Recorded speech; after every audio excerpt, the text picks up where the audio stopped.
मुख्यमंत्र्यांशी काही वाद घालायचा नाही. राईट टू रिप्लाय बोला तुम्ही. मला मुख्यमंत्र्यांशी काही वाद घालायचा नाही, पण there is a basic difference between a postmortem report and a viscera report. Postmortem report is a comprehensive checking of the body immediately after the death, a suspicious death. And a viscera report is about the organs and the fluid into it, which checks about the organs and the fluid and ascertains the fact whether some poison was inserted into the body. There is a basic difference. मला माहित नाही तुम्हाला काय सांगण्यात आलेलं आहे, पण संतोष सूर्यवंशीच्या केसमध्ये जो पहिला पोस्टमार्टम रिपोर्ट आहे, त्या पोस्टमार्टम रिपोर्ट मध्ये हे स्पष्ट होतं की त्याला मारहाण झाली आणि त्या मारहाणीच्या धक्क्यातनं त्याचं निधन झालं. विसेरा रिपोर्ट मध्ये जे ऑर्गन्स काढण्यात आले असतील, ऑर्गन्स कदाचित डॅमेज झाले नसतील. एखादा मुका फटका असा बसतो की माणूस जागच्या जागी मरतो, पण म्हणून त्या मृत्यूला तो फटका जबाबदार होत नाही असं होत नाही. Viscera is all about fluids and organs. त्यामुळे मला वाटतं की ह्याच्यात कुठेतरी गफलत होते. ह्याच्यामध्ये या रिपोर्ट पे असं न हो की संतोष सूर्यवंशीला न्याय मिळणार नाही. सोमनाथ सूर्यवंशी. अध्यक्ष महोदय सांगितलं. अध्यक्ष महोदय, नर्सिंग कॉलेजच्या बाबतीत आपण जो खुलासा केला त्याच्यामध्ये माझं मत आहे की एका खोलीत नर्सिंग कॉलेज, एका खोलीत नर्सिंग कॉलेज, 2 खोल्यात नर्सिंग कॉलेज, बिल्डिंगच नाही तिथे नर्सिंग कॉलेज. ठीक आहे, आमदारांची मागणी आहे, खासदारांची मागणी, यांची मागणी, सगळ्यांची मागणी आहे. पण या मागणीचा विचार करता मुख्यमंत्री महोदय 1960 पासून आजपर्यंत 483 कॉलेज आणि एका वर्षात 405 कॉलेज. मलाही माहिती आहे की आपल्याला कोएलिशनचं कंपल्शन आहे, पण ते कंपल्शन तुमचं नाव खराब करेल इतक्यापर्यंत अंगावर घेऊ नका. याची चौकशी झाली पाहिजे. हे कॉलेज जे आहेत की नाही हा तर रिपोर्ट ठेवा. अध्यक्ष महोदय, आम्ही 2 आरोप केले. एक होता तो नर्सिंग कॉलेजचा आरोप आणि त्याच्यामध्ये मी रेट कार्ड दिलंय. मी रेट कार्ड आपल्याला पाठवून देतो. चंदनवालेचं रेट कार्ड, मुजावरचं रेट कार्ड, हिरेचं रेट कार्ड आणि कसे 50 लाख ते 1 कोटी घेतले गेले ह्याच्याबद्दलचं रेट कार्ड. दुसरं, नागपूर पोलिसांबद्दल आपण बोललात. खरं तर हा विषय हा फार गंभीर आहे. पण अध्यक्ष महोदय, जी चादर जाळली गेली ती चादर दिली कोणी हो? कोण आहे हा प्यारे खान? आणि आपणही आंदोलन करत होतात आयुष्यभर, मीही आंदोलन केलं आयुष्यभर.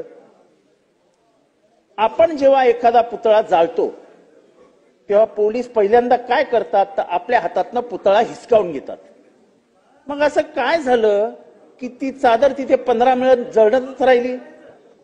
ह्याच्यात पोलिसांचा निष्काळजीपणा नाही का? हा एक साधा प्रश्न महाराष्ट्रात विसरला जातोय. त्या दंगलीचं कोणी समर्थन करणार नाही, त्या चादरीबद्दल कोणी काही बोलणार नाही, पण ती चादर पोलिसांनी उचलली का नाही? ती जर उचलली असती वेळेवर 1 मिनिटात तर या अफवा पसरल्या नसता आणि दंगल झाली नसती. अध्यक्ष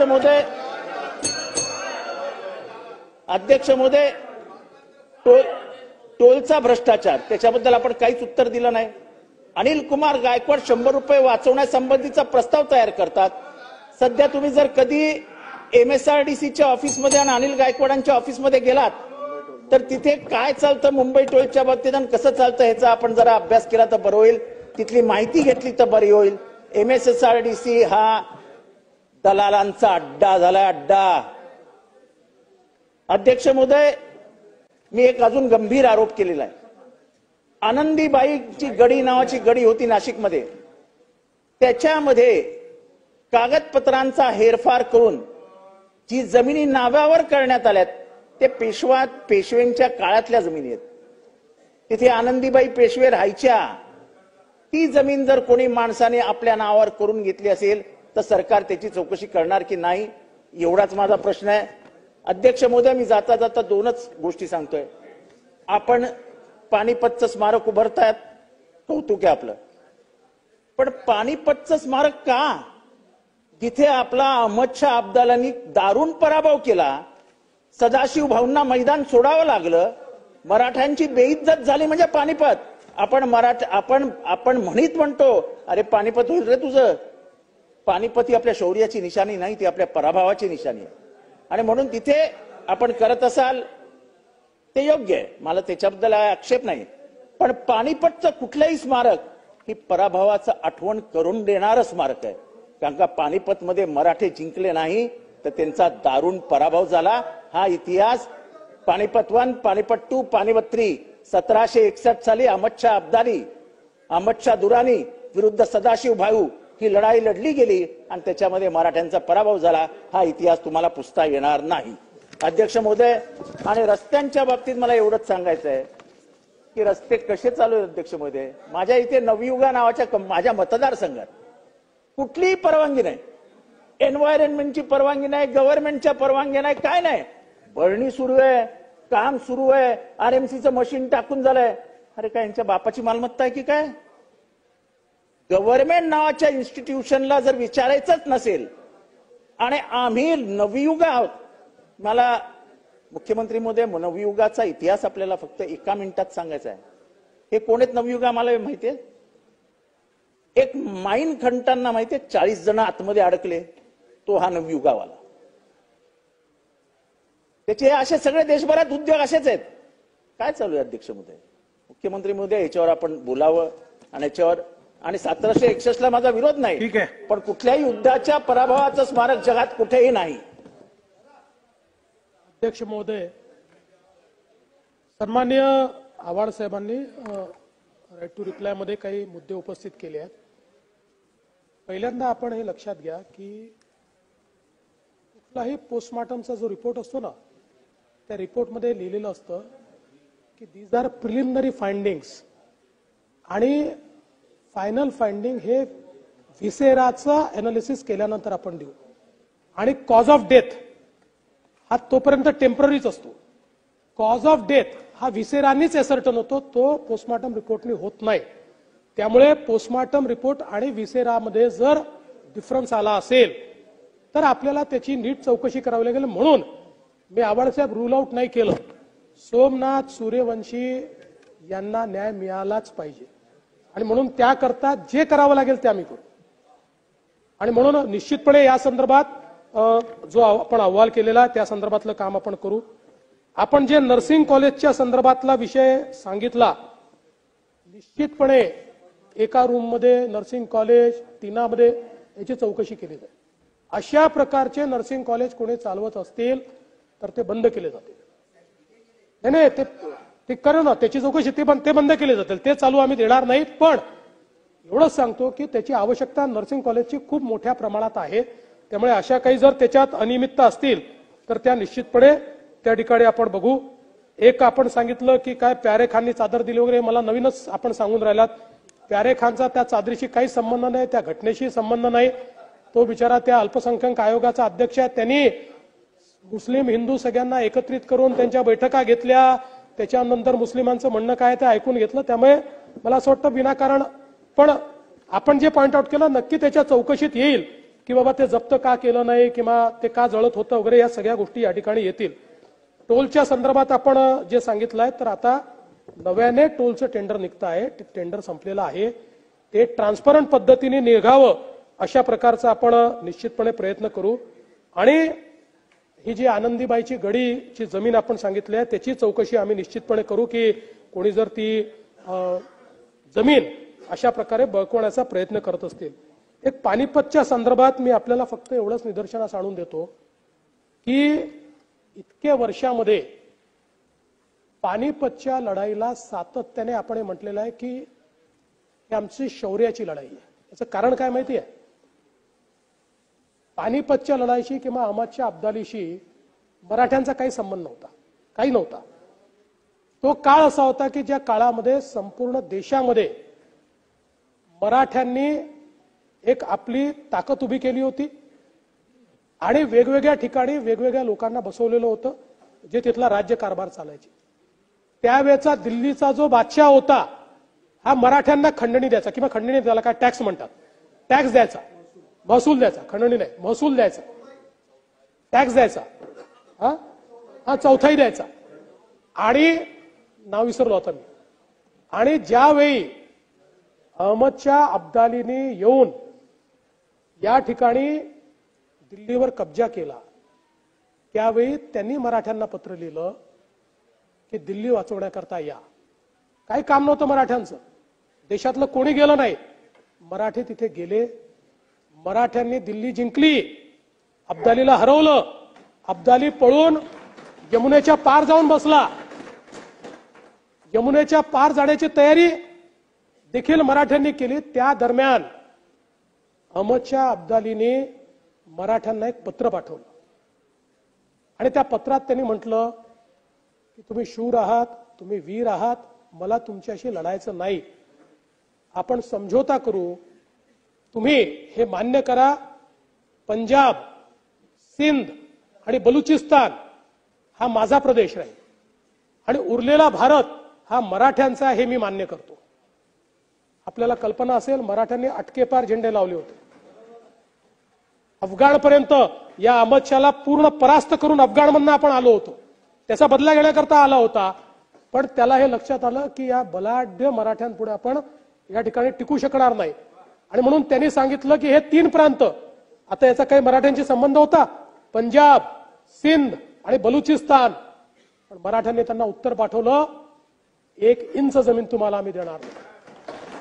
अरे या 3 ठिकाणी मराठे राजा नव्हते, या ठिकाणी मराठ्यांना मानणारे किंवा त्यांच्याशी संलग्न असलेले, संधी केलेले लोक त्या ठिकाणी राज्यकारभार करत होते.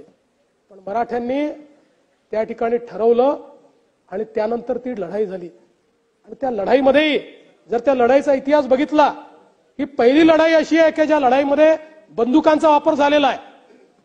आणि इकडे मराठ्यांच्या फौजेतही इब्राहिम गारदी होता, ज्यांनी 8,000ची फौज तयार केली होती, ज्यांनी परदेशातलं प्रशिक्षण घेतलं होतं. आणि तिकडे अहमदशाह अब्दालीकडे मोठ्या प्रमाणात अफगाण, इराण, तुर्कमेनिस्तान, अझरबैजान, उझबेकिस्तान अशा सगळ्या ठिकाणचे जे मर्सनरी ज्याला म्हणतात, म्हणजे ज्यांचं जगण्याचं साधन लढाई आहे, अशा प्रकारचे सगळे सैनिक त्याच्याजवळ होते. आणि लढाई ज्यावेळेस सुरू झाली त्यावेळेस गोलाची लढाई आपण करत होतो, नवीन फॉर्मेशन केलं होतं. या नवीन फॉर्मेशन मध्ये मराठे या स्टेजमध्ये होते की आता ही लढाई त्यांच्या बाजूनी आहे, जिंकले होते मराठे. आणि त्यावेळी 2 चुका झाल्या. म्हणजे खरं तर मराठे कसे लढले माहितीये, भाऊबंदकी होती, मराठ्यांना मदत आली नाही, त्यांची तर सोडा, पण ज्यांना मराठ्यांनी मदत केली त्याही देशातल्या राजाने 1 पैशाची मदत त्यांना केली नाही, तरी मराठे लढले, स्वतः करता नाही, या भारताकरता ते लढले. हे 3 प्रांत भारतात राहिले पाहिजे याकरता मराठे लढले. आणि दुर्दैवाने ज्यावेळी सदाशिवराव भाऊंना असं लक्षात आलं की विश्वासराव घाया झाले, सदाशिवराव हत्तीवरनं खाली आले त्यांना बघण्याकरता, ही कदाचित सगळ्यात मोठी चूक होती. आणि त्यानंतर म्हणजे मल्हारराव होळकर असतील, शिंदे असतील, एक असे लढवय्ये होते की ज्यांनी दाणादाण करून सोडली होती. पण दुर्दैवाने त्यावेळी हे जे फॉर्मेशन होतं गोलाचं ते आपण तोडलं. आणि ते तोडून, ज्याचा उल्लेख आता बसल्या बसल्या भास्कररावांनी केला, की थोडी वन अपमॅनशिप ज्याला अलीकडच्या काळात म्हणतो, तशा पद्धतीनं तो फॉर्मेशन तोडण्यात आलं. आणि त्यानंतर ती लढाई थोडी टिल्ट व्हायला लागली. आणि त्यात या अहमदशाह अब्दालीने सांगितलं, बघा सेनापती मारला गेलाय, मारले नव्हते गेले तोपर्यंत, हा तुमचा हत्ती रिकामा दिसतोय, सेनापती मारला गेलाय. आणि त्यातनं मराठे चौथा आले आणि सगळं फॉर्मेशन तोडून ती लढाई सुरू झाली. आणि मग त्या लढाईचा जो अंत झाला. पण ही लढाई इथे संपत नाही. यानंतर महादजी शिंद्यांनी 10 वर्षांनी, पहिल्यांदा त्याच्या आधी महादजी शिंद्यांनी हा जो तुम्ही ज्याचं नाव घेतलं इब्राहिम दुरानी, या दुरानींनी जे काही त्या ठिकाणी सगळं तयार केलं होतं, अक्षरशः जाऊन तोडफोड केलं आणि त्याला नायनाट करून टाकला. आणि बरोबर 10व्या वर्षी महादजी शिंदेनी दिल्ली पुन्हा जिंकली आणि एक छत्री अंमल आणला.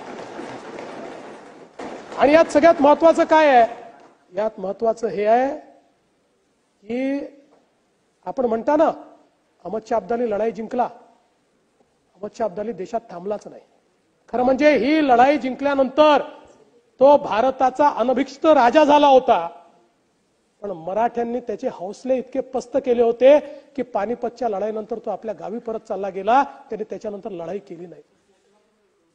आणि म्हणून पानिपतच्या लढाईला मराठी माणूस कधी, ते शल्य आमचं आहे, पण कधी पानिपतच्या लढाईमध्ये आमचा पराभव झाला असं आम्ही मानत नाही. त्या पानिपतच्या लढाईमधनं ऊर्जा घेऊन महादजी शिंद्यांनी पुन्हा एकदा या संपूर्ण भारतामध्ये छत्रपती शिवरायांचा भगवा झेंडा हा दिल्लीवर लावला आणि भारतात मराठ्यांनी पुन्हा एकसंघ राज्य स्थापन केलं. आणि म्हणूनच ही मराठ्यांच्या शौर्याची लढाई आहे. स्वतः करता लढले नाहीत, या देशाकरता मराठे लढले. आणि म्हणूनच या ठिकाणी आमच्या शौर्याचं स्मारक हे तयार झालं पाहिजे. आणि छत्रपती शिवाजी महाराज जे आमच्या शौर्याचं प्रतीक आहे त्यांचा आणि ही आपली मागणी नाही आहे. आपले जे मराठे तिथे राहिले, रोड मराठा आहे आमचे तिथे, ते सगळे माझ्याकडे आले आणि त्यांची खंत होती. मी मुख्यमंत्री म्हणून गेलो तर त्यांना इतका आनंद झाला. आमचा प्रयत्न असेल दरवर्षी मी किंवा कोणीतरी उपमुख्यमंत्री त्या ठिकाणी जावा, मोठं शौर्य प्रतीक ते त्या ठिकाणी तयार करतात.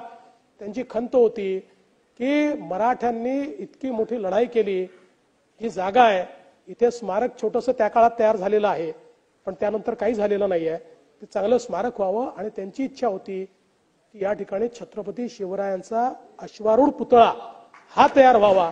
आणि म्हणूनच हे स्मारक आपण करतोय. त्यामुळे आपली भावना चांगली होती, पण कृपया याला पराभवाचं प्रतीक मानू नका.